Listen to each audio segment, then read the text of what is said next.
Who's ready for the Lane Kiffin revenge tour? I know I am.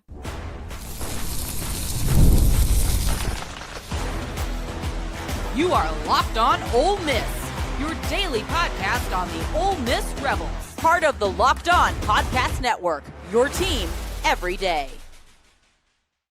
All right, we're waiting on Brad and Logan to join the show. He said he was on his way. Their internet or something like that went out. But hello, I'm Stephen Willis, and this is welcome to the Locked On Ole Miss podcast. I'm your host, Stephen Willis, a 10-year veteran member of the national media with Yahoo Sports and a former Ole Miss staff member. We're going to bring in Brad and Logan if technology will allow that to happen in just a few minutes. But thanks for making Locked On Ole Miss your first listen every day, and please give us a like, subscribe, and a comment on your way out. It's absolutely free, but helps us out. Today's episode is brought to you by FanDuel. Football season is right around the corner. Visit the FanDuel app today to start planning your future bets now. So it's really interesting stuff to me whenever you look at what this Kentucky game is potentially going to do. And we'll take your comments and questions a little bit later on in the show. So if you do that, please put where you're commenting from so we can shout that out as well. But we will do that towards the end of the program. But Lane Kiffin is getting ready to go on his revenge tour. Whether it's called that or whether or not it's something that other people look at, it's absolutely going to be the case. And the reason you know that is because Lane Kiffin spent time this offseason, a lot of time, breaking down Kentucky. After last year, it was a haunting game that Lane Kiffin has to deal with and has had to deal with. It has been a game that has been on his mind for the better part of a year at this point. It was a game that was at noon on ABC whenever it happened, so he couldn't even shut it down immediately after. It was go home and still think about it. It is something that was haunting for Lane Kiffin, and when you look at that, this is absolutely going to be a revenge tour for Lane Kiffin. They use their bevy of analysts, in which there's a ton of analysts in that building and all of that, to break down what Kentucky does and to find ways to attack the Kentucky Wildcats, which sounds weird because last year they went Ole Miss in 7 in their SEC record, but last year was the perfect bad matchup for Jackson Dart. And let me explain on that one.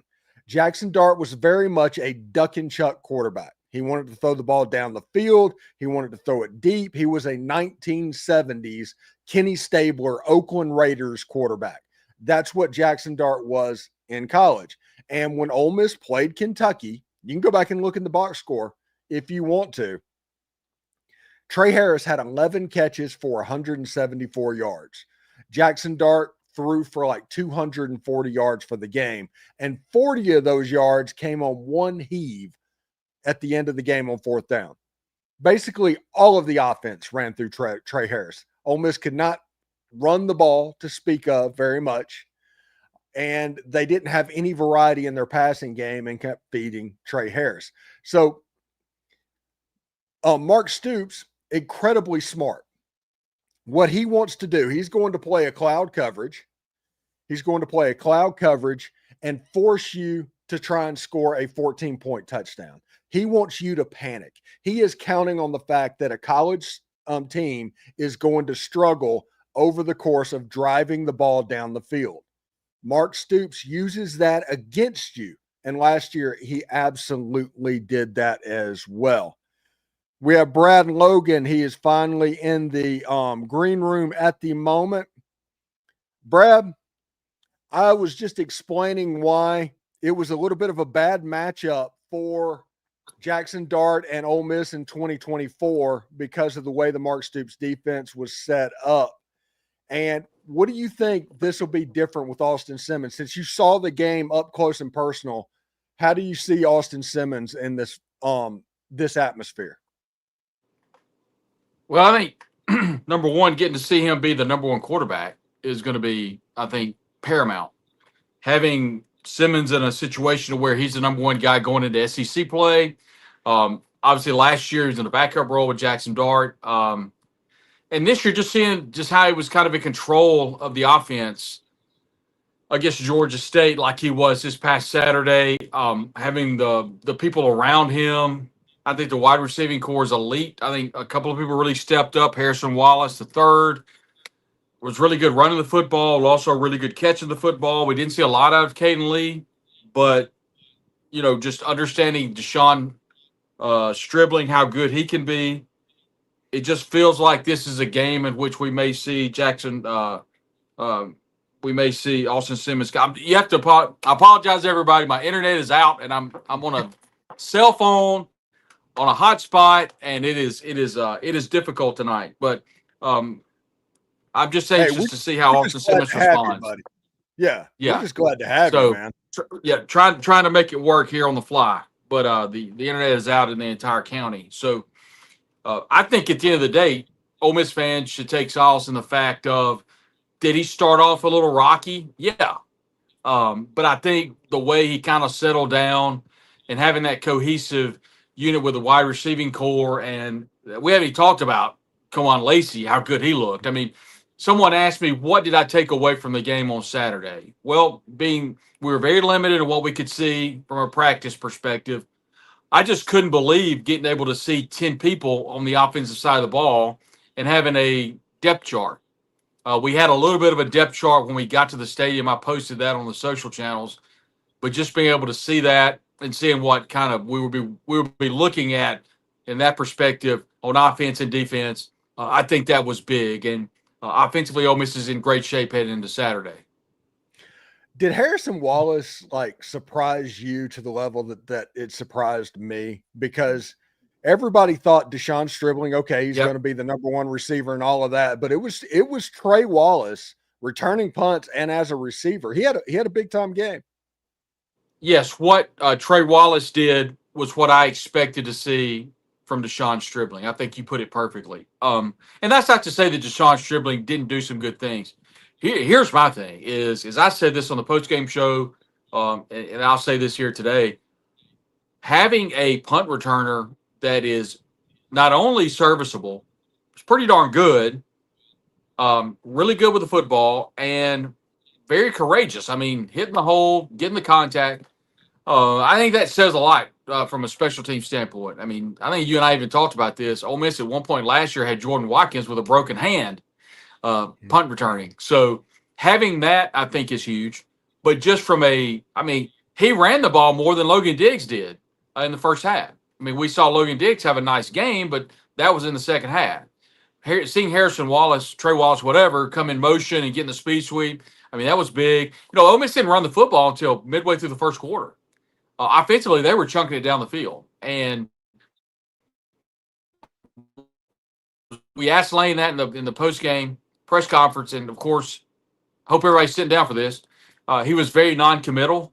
He didn't talk about it. I believe it was, but he made it sound like it was more organic, and that's fine too. But it felt like to me that it was kind of ushering in the Austin Simmons era of getting him acclimated to the offense. So I don't.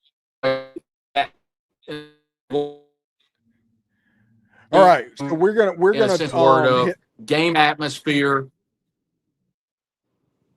All right, we're gonna have Brad Logan. Yeah, we'll get you in just a second. I got to do an ad read real quick, so we'll come back and get you as well. So I'm gonna take Brad off the screen, and we're gonna talk about some great ad reads. When the opening whistle blows on a new repair, get your crew moving with Supply House. Order today and see parts on your doorsteps as early as tomorrow. Over 280,000 plumbing, HVAC, and electrical items from the most trusted brands in the business. Their real-time inventory and honest lead times keep you from punting projects, while their industry-leading customer service always has your blind side covered. Need parts fast for a project? Supply House has next-day delivery. Talk about a game changer. The Pathfinder tools and 3D schematics can save you hours on the jobs as well, while every detail matters. Their Trademaster perks like priority shipping, dedicated support, make the whole process smoother. Visit supplyhouse.com to sign up for free and use the promo code SHCollege5. That's all one word, SHCollege5 for 5% off your first order. That's supplyhouse.com. Real people, real service. Guys, you've probably heard of Viagra or Cialis. Maybe you've even tried them. But if you're looking for something beyond the usual pill, it's time to meet Rougiette Ready. Rougiette Ready is a next-gen prescription treatment designed to amplify arousal in the brain and boost blood flow. Unlike the usual pills that can take hours, Rougiette's 3-in-1 formula dissolves under your tongue and kicks in fast, and on average, about in 15 minutes. Effects can last up to 36 hours, so you can stay confident and in control when the moment is right. If traditional options haven't worked, Rougiette might be the answer. Over 150,000 men have already made the switch. I love that it's completely online. Rougiette connects you with a board-certified doctor and ships discreetly to your door. You can even read real customer reviews on their site. It's helping a ton of people, everybody, feel more confident and present about the moment. Head to Rougiette.com/LockedOnCollege and use the code LockedOnCollege. That's all one word to get 15% off today. That's RUGIET.com/LockedOnCollege and use promo code LockedOnCollege for 15% off. Individual results may vary with prescription treatment. Compounded drugs are permitted to be prescribed under federal law, but are not FDA approved and do not undergo FDA safety, effectiveness, or manufacturing review. Please visit the Rougiette website for full safety information. All right, so let's bring in Brad Logan again. Brad, going over to the defensive side of the ball, the defense played well, especially the secondary. The secondary was kind of a surprise to me. I was not a huge fan of the explosives against the defense and the run game. Rashad Amos had a couple of long runs, and they just kind of would bust free. And with Kentucky coming up, that kind of becomes a pause point for me. Yeah, I thought the defense, specific linebacker, TJ Dottery did a great job. I thought he was kind of all over the field quarterback in that defense. Todd Chambers, I thought, played well. The defensive line, you look at what Jam Brown and Xavier Harris, I don't think anybody has any questions about the first team defensive line. I mean, you look at what Deshaun Womack did. Didn't see Prince Wellamami yelling a ton, do a ton, but I really liked what the remainder of that defensive line did. Cam Franklin was there. Need to see more out of Will Eccles, maybe Jeffrey Rush. Andrew Maddox got in the latter part of the game. So to me, I thought that the first team did really well. Jaden Yates flashed. I thought he did a really good job at linebacker. He was kind of, making some plays. But some surprises for me on defense was Ricky Fletcher. I thought he played well. You throw in there T.J. Banks and Chris Draves Jr. I thought the secondary played better than I thought they might play. I think, saying it from a cohesive standpoint, I think more than anything is, gosh, I guess the best way to put it, they look like they were in the right position. I think we all have war, looking back of all the trauma that everybody had during the Hugh Freeze days of defense and watching receivers run wide open with no one within 30 yards of them. That just doesn't happen under the tutelage of Pete Golding. And I think he's a defensive coordinator, has done a phenomenal job because every single year it's a brand new defense. And from everything that I saw, once again, it's just the first game. It's very early, but I thought just they were in the right positions. I thought sideline to sideline, the tackling was really good. Only appeared to be maybe one or two busts in coverage, and I think that's pretty good. Didn't say the name Nick Cole. I thought Nick played a pretty good game as well. Didn't see Jalen Braxton. That's one thing on the defensive side of the ball. Kind of thought he might play.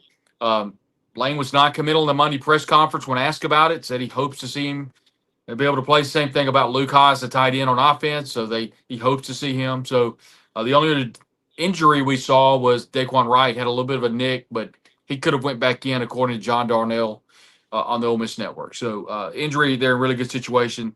Defensively, I thought Ole Miss played about as well as you could have asked. Yeah, it was a good performance. Now, tomorrow's show was about a ridiculousness about the polls. The PFF poll dropped Ole Miss out after a 63-7 win. That actually really happened. And I rant about that tomorrow morning. Listen, one thing that was cool to me is Lucas Carnero, the place kicker, not one of his kickoffs landed in the field of play. Nothing could be returned. I thought, going into the season, I thought Mike Baker was going to be the kickoff specialist because everything I saw him kick was in the end zone. And then Carnero comes out and kicks it into the bleachers. Like, it goes out of the back of the end zone into the bleachers. And so he has got a cannon, absolute cannon. I saw him warming up kicking 60, 65-yard field goals prior to the game. So he's got an absolute massive leg. I thought Oscar Bird was good, when they punted the football, or at least they had to. He looked good in pregame. I thought it was really neat. He's got, I don't know if it's purpose or not that he wears number 33 for obviously Larry Bird played for the Celtics. Maybe that's just a coincidence. Yeah, but special that's fun. Yeah. Teams is mentioned Trey Harris. I'm going to say that all year, so get ready. Trey, wide receiver. I'm losing my mind. Harrison Wallace. Trey Wallace.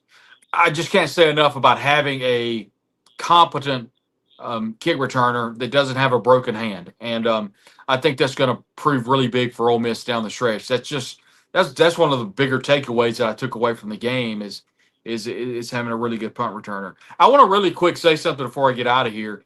I've been taking a lot of social, arrows, message board arrows, and that's fine. I take them all day, but I'm going to stand up to this one. I think the offensive line was much better in the second half. I think they were better than serviceable. I'm not going to say they were good. Look, going into the season, Stephen, nobody expected this offensive line group to be the best group, the most athletic group on the team. Did they make some blunders in the first half? Did Kutas make a couple of bad decisions? I think one of those was trying to chip off and tried to help Bryson Sanders, and then one of the defenders got through. Yeah, I think that probably happened.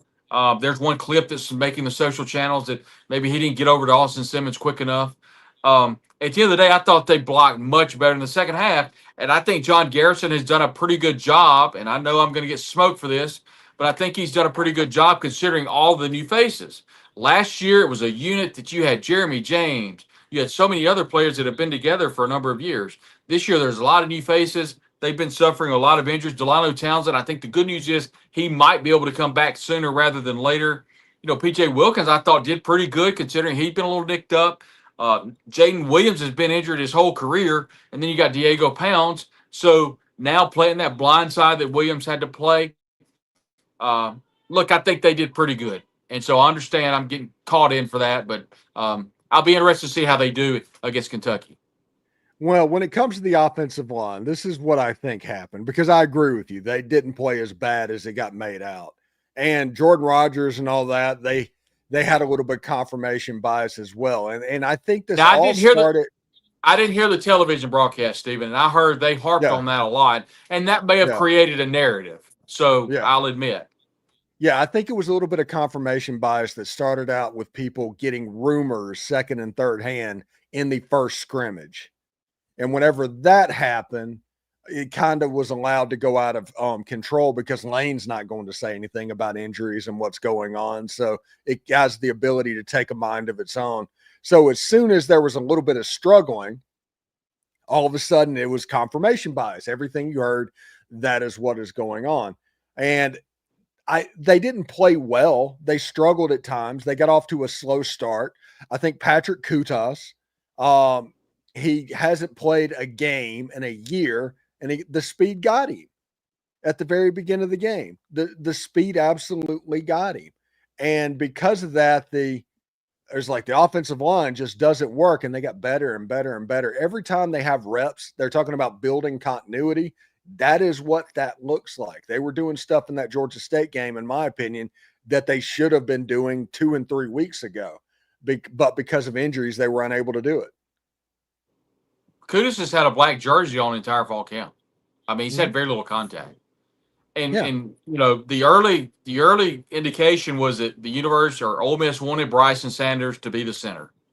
And there was some narrative out there that if he could not pull off the job as a starter, and then look, he was bull rushed some, but I think he grew a lot, and I think Lane wants him to be the starting center, and I think he's going to be. It's just some growing pains there. There was a narrative out there that Kudus can play center, so if he goes down, is there a chance for Devin Harper to slide in and play? And I do think there's a place for Devin Harper on this offensive line, but in a perfect world, Bryson Sanders is the starting center. Patrick Kudus is the starting right guard with a rotating Devin Harper, and I think there could be an opportunity for maybe a John Wayne Oliver to come in there. You know, I think once you see Terez Davis get healthy, he didn't play, he didn't dress, along with the Delano Townsend, he didn't dress. So you get those two, rotate those in with Devin Harper. Look, Garrison and Lane, they don't rotate a lot of offensive linemen. They never have. So if you get those three serviceable, you get 8 ready to go. Look, the offensive line doesn't have to be great.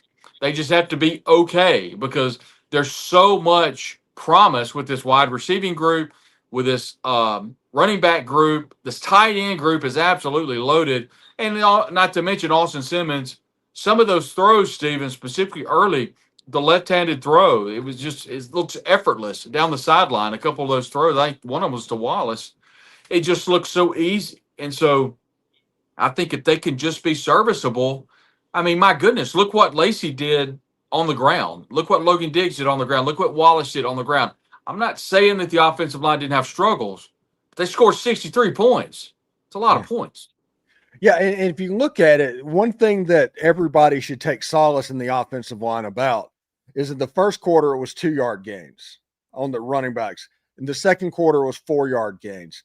In the third quarter, it was 6-yard gains, and they just kind of started wearing on the opposing team. If you want to remember, that is what 2020 and 2021 looked like.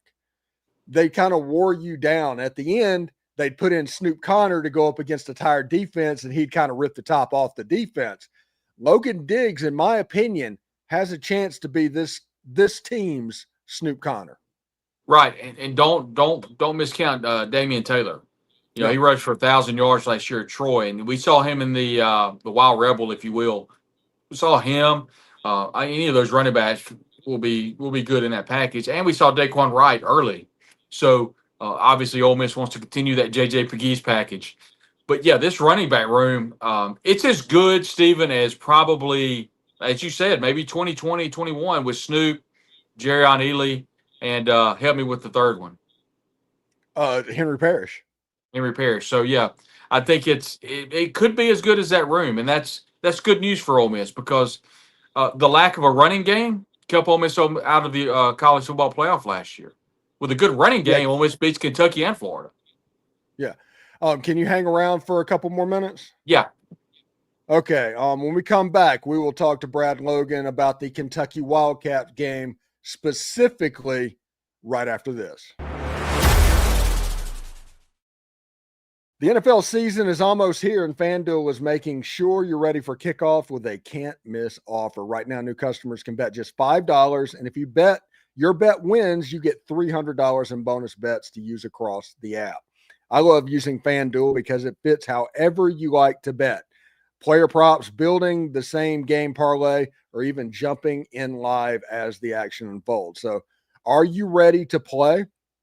Download the FanDuel app today by visiting FanDuel.com to get started. That's FanDuel.com to place your first $5 bet. All right. College football is back, and I could not be much more excited. The tailgates, the rivalries, the energy in the stands, there's just nothing like it. But let's be real. Actually getting tickets can feel much more like a battle than the game itself. Endless queues, hidden fees, prices jumping at checkout. That is why I use Game Time, the app that gives the advantage back to the fans. It's the easiest way to score some last-minute tickets at the best prices with no surprise fees. What you see is what you pay. I pulled up the Game Time app in just a couple of taps. I saw some amazing deals in Lexington, Kentucky. So check that out as well. So take the guesswork out of buying college football tickets with Game Time. Download the Game Time app, create an account, and use the code LOCKEDONCollege, all one word, for $20 off your first purchase. Terms apply. Again, that's promo code LOCKEDONCOLLEGE for $20 off. Swipe, tap, ticket, go. Download Game Time today. All right, Brad, talking about Kentucky, this is what I like to talk about, the demons that Lane Kiffin needs to exercise. This is going to be a beginning of a revenge tour for Lane Kiffin, because if you listen to Lane, he straight told you that he spent time in the offseason, and the coaches did, focusing on Kentucky. That tells you how important this game is to him. And I do genuinely think the revenge tour is about to get started. Well, I was wondering if you caught that because he kind of slipped that in. We worked on them all summer. So that tells you that, they're putting a big emphasis on this game. Now, I don't know if revenge, I don't know how long the bulletin board material, how long that lasts.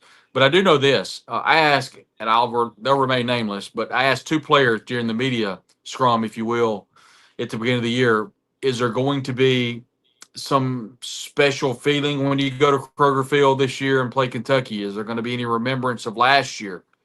And kind of off the record, they were like, we understand that we did not prepare fully for the for games throughout the year. And so I think there will be. I think there will be a special place for a lot of players that were on the team last year. And I don't know that revenge is the right word, but I do know there will be a special attention to detail. And I'm not saying that they didn't do that last year, but I think anybody would be fooling themselves if they didn't think there was some area that Ole Miss overlooked Kentucky last year, because I know a lot of fans did. And I would expect, this is just me talking to no one else, I think some of the players, and I think if you really press the coaching staff, they would probably say they did as well. And looking forward to games against Georgia, against LSU. And so at the end of the day, Ole Miss may lose the game on Saturday at 2:30 Central Time in Lexington, Kentucky. It will not be because they did not prepare for Kentucky. It will be because Kentucky beat them straight up. Or could it be that Ole Miss turns the football over? It won't be preparation. I see someone chimed in about the quarterback position. It's interesting to me because Zach Calzada is someone that Ole Miss faced when he was at Texas A&M. And if you remember, Stephen had a big year that year. I think he beat Alabama, the number one team, when he was at A&M. Had Ole Miss on the ropes, and Ole Miss was able to get past Texas A&M. The name I'd like everybody to remember, too, is their starting running back, Dante Dowdell. And if that sounds familiar, that's because he prepped at Picayune Memorial High School down in Picayune, Mississippi. Signed with Oregon out of high school, then would transfer to Nebraska. Now he's transferred to Kentucky. Had a pretty good game against Toledo. That's a game we could talk about briefly. That game was 10-2, I think, going into the fourth quarter, or at least midway through the third quarter. So this Kentucky team is ripe for the picking. It sets up really well for Ole Miss. I think the spread opened at 9.5. It immediately jumped to 10. I don't know, Stephen, where it is now, but it was double digits, and it's a great opportunity for Ole Miss. Weather is going to be low 70s. It's a beautiful day for football. I think in Lexington, small chance of rain. But at the end of the day, if Ole Miss does not get past Kentucky, the tone of the season changes dramatically. If they go up there and they get a 20, 30-point win, that's kind of where I'm leaning right now. It's a big Ole Miss win. I think there could be a really good season on the horizon. Yeah, it should be pretty interesting. Thank you very much, Brad, for coming on the show. Brad Logan of Logan Digital Media. He does the Red and Blue Crew podcast. He does some work on 3. He does some post-game stuff there as well. Check out all of the Brad Logan stuff. And Brad, are you heading up to Lexington? Yes, we'll be on site there, working on some stuff post-game. We'll be just staying tuned to our social channels at Brad Logan COTE, and also kind of doing more on Facebook now and TikTok and Instagram, trying to branch out a little bit. So appreciate everyone. The social channels, the social chatter has been great. So look forward to seeing what happens in Lexington on Saturday. All right. Thank you, Brad, for stopping by, and safe travels up to Lexington, man. All right, Brad Logan from Logan Digital Media joins the show. Thank you for making the Locked On Ole Miss podcast your go-to source for Ole Miss sports. We pride ourselves in offering the most comprehensive perspectives, which is why we're the front door of Ole Miss. Don't forget to subscribe, like, and comment. It helps the show, and it is completely free. Your support means the world to us. It's another Big moment for Locked On college football fans. Locked On and Fire TV present College Football Kickoff, your ultimate college football weekly preview. Drake Toll of Locked On Big 12 leads the conversation, a long time AP Coach of the Year, former AP Coach of the Year, Gary Patterson, and former college star Jesse Holley, and of course, Locked On's local experts. I'll be on the show Thursday, for instance. So it's a Locked On, our college football preview that only Locked On can do. Catch the College Football Kickoff every Thursday throughout the season, only on Fire TV. Hotty Toddy, everybody. And remember, analytics is just the old English word that means bad football. We'll see you tomorrow.